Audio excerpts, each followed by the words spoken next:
శివరాత్రిని శిలకు నైవేద్యమైనాను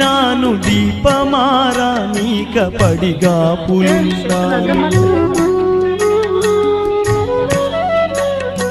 కళ్ళల్లో వేకువా దీవెననుకున్నాను కడుపులో పేగును కోస్తవనుకోలేదు నీ ఆజ్ఞ లేనిదే ఈశ్వరా చిన్న చీమైన కుట్టదుర శంకరా నీ ఆజ్ఞ లేనిదే ఈశ్వరా చిన్న చీమైన కుట్టదుర శంకరా